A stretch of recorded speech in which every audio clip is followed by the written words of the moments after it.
You are listening to In Conversation with Jenny and Mark. Hello, everyone. I am the Reverend Jenny Adams from Holy Trinity Church, Prince Consort Road, South Kensington. And I am the Reverend Mark Adams from St Margaret's Church, Barking, actually at my church today, because that's why I've got bars on the window to keep me in. It's one of those weeks. If you're watching online, you'll know. If you're listening on audio, then I'm just in my office and it's got bars on the window. Anyway, here we are. It's good to see you. Thanks for joining us again. Absolutely. Shall we crack on? Shall we crack on? Christ the King.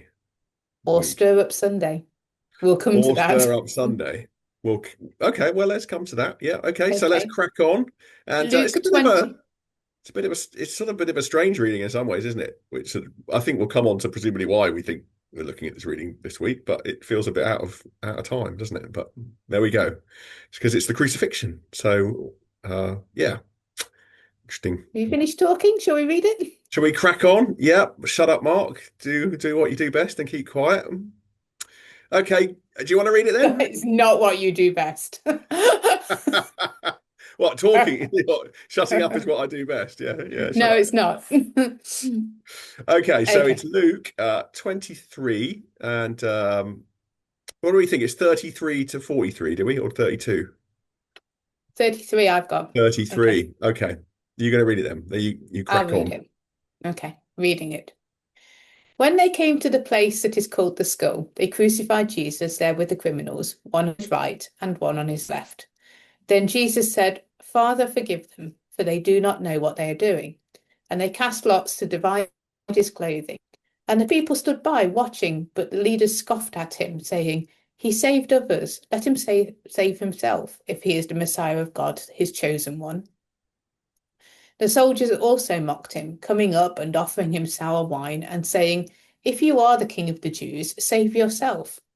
And there was also an inscription over him, "This is the King of the Jews." One of the criminals who were hanged there kept deriding him and saying, "Are you not the Messiah? Save yourself and us." And the other rebuked him, saying, "Do you not fear God, since you are under the same sentence of condemnation? And we indeed have been condemned justly, for we are getting what we deserve for our deeds. But this man has done nothing wrong." Then he said, "Jesus, remember me when you come into your kingdom." And he replied, "Truly I tell you, today you'll be with me in paradise."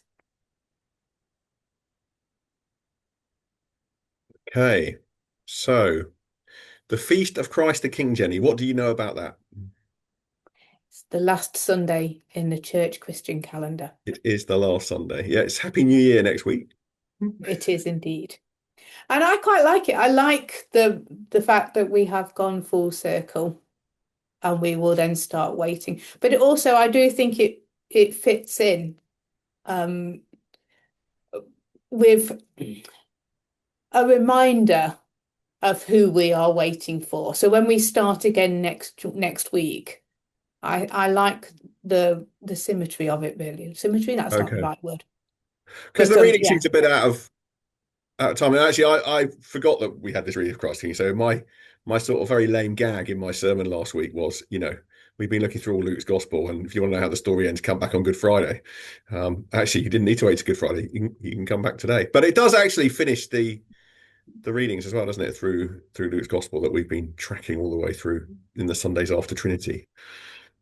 Yeah, and I think it's a good reading for Christ the King. And as I say, so at Holy Trinity, we will be doing a mashup of Christ the King and Stir Up Sunday.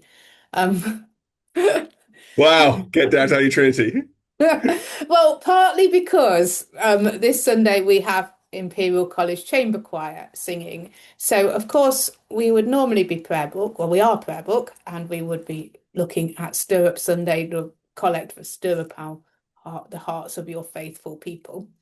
But the chamber choir, of course, are used to singing for Christ the King. And I looked and I thought, those two go together. It is both. That's also partly, isn't it? Because you actually have a bit of a mashup every week because you use the prayer book, but you use the Common Worship Lectionary, don't you? Yeah, we do. Yeah. So, because of course, Christ the King is a relatively new festival. I should have looked up if you're really interested, if you look up Christ the King on Wikipedia, it will tell you all about it. But from memory, I think it's a sort of early 20th century development from the Pope, who thought this would be a good, whichever Pope it was. So it's a and of course, when the prayer book was written back in the day, it wasn't a 1662. thing. But No, Stir it Up wasn't. Sunday is great, isn't it? It's all about stirring up your Christmas puds, yeah? No, it's not. It's about the collect. It's about the collect. Stir up, O Lord. And if you're in, if you are in the Church of England, then you will see that they've moved the stir up idea from the collect, because it's Christ the King, to the post communion prayer. So the old collect for the prayer book now appears still in common worship, but as the post communion prayer on Christ the King. And yes, the idea being that you stir up, O Lord, the wills of your faithful people as you. And I do think they do go together.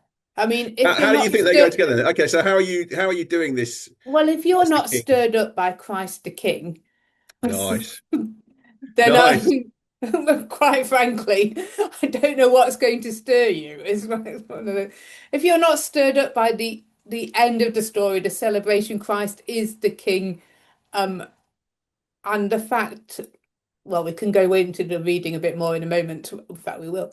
But yes, we are naming that this is the Messiah, the ones that everybody was waiting for, before we then go back into the Advent that we're waiting for the Messiah. But if this moment really doesn't stir you, then I don't know what's going to. So you should be stirred up. Yeah, I like that. I've not seen that before. That's a good thought. I like that thought. If I was preaching on Sunday, I would definitely do that, but I'm not. Other than perhaps at 8:30, so I might do that at 8:30. So I will actually. I think that's a really interesting idea, because I mean, of course, I mean, why have they chosen this reading for Christ the King? Because of the two bits. He's not the king they were expecting, is he? It's not the king they're expecting. And it but does of course it is right in the passage, isn't it? So you know, if you are the King of the Jews, save yourself. There was also an inscription over him, this is the King of the Jews. And then of course the lovely bit with the thief, so it sort of struck me as you were reading it. Then he said, Jesus, remember me when you come into your kingdom. So there is the thief, the penitent thief on the cross, recognizing. Oh, you see, I always go back one more than that. So the thief that says, save yourself and save us, I think I can pick up on that quite a bit. I think there are echoes in that now. It's like, why is all this happening? Why is it happening to us? Why are there wars in the world? Why is this happening? Why are there children dying? Why? And I think that kind of ties into that quite well, of like, save yourself and save us. Save us. Why are you not doing something? So it's a sort of, what are you suggesting, that the first thief is, well, he's mocking Jesus, isn't he? He's mocking him. You know, you pretend to be the king, or you pretend to be the Messiah. So why? Yeah, is he? But I think there's an element of like, why are you not doing something? And I think that's a question that is often asked in society today. If Jesus is the king, why isn't he doing something? Is definitely a question I've heard. Yeah, absolutely. You know, why isn't he sorting this? Why is the world the way it is? I suppose I always say similar things at Christ the King, but actually that is what it's all about. So it's a bit like, can't rewrite the Christmas story or the Easter story, and you can't rewrite it says really. One of the criminals who was hanging there kept deriding him, which is a great word. He derided him. So that there is a mocking element to it, isn't it? But it's a sort of, you're impotent. What sort of king are you, I suppose, isn't it? Aye. And that's really much what I talk about at Christ the King. What sort of king we're expecting? What king would we really want? What kings have we grown up with? Are they Disney? So there's the idea that Jesus isn't the king that we want, but might be the king we need. Yes. Yes. We think, we think kings, we think all powerful, we think dictator. Is that really we want him to be like? And it looks like defeat, but we know it's not, because we know the whole story. Well, of course, we want it to be like that as long as he's zapping the people we don't like, and he's not zapping us. Yeah, exactly. It's always the other people's fault, isn't it? And then we need a bit of a reality check, because we are the other people. We are part of the problem. Yes, yes. So the penitent thief is the one who sees Jesus for who he is, sees him as the king that he needs, not necessarily the king that he wants. I mean, I love that. There was a song we used to sing at St. John's Mountsfield, which of course we were back at this week, and it used to really strike me. And again, this is my sort of Christ the King thing, really. This is Jesus in his glory, King of heaven, dying for me. And I mean, it's a simple idea in a way, but it's such a, I've been saying it, I get goosebumps every time I think about it, because it's so moving, crazy. This is not what, as you say, this is not what we expect kings to be. And yet we believe this is the absolute moment of Jesus' triumph as he dies on the cross. Yes, and I think it's worth us remembering that sometimes glory doesn't look like success, does it? It looks like defeat. Yeah. He turned everything upside down, back to front, including this bit here, this part of the story.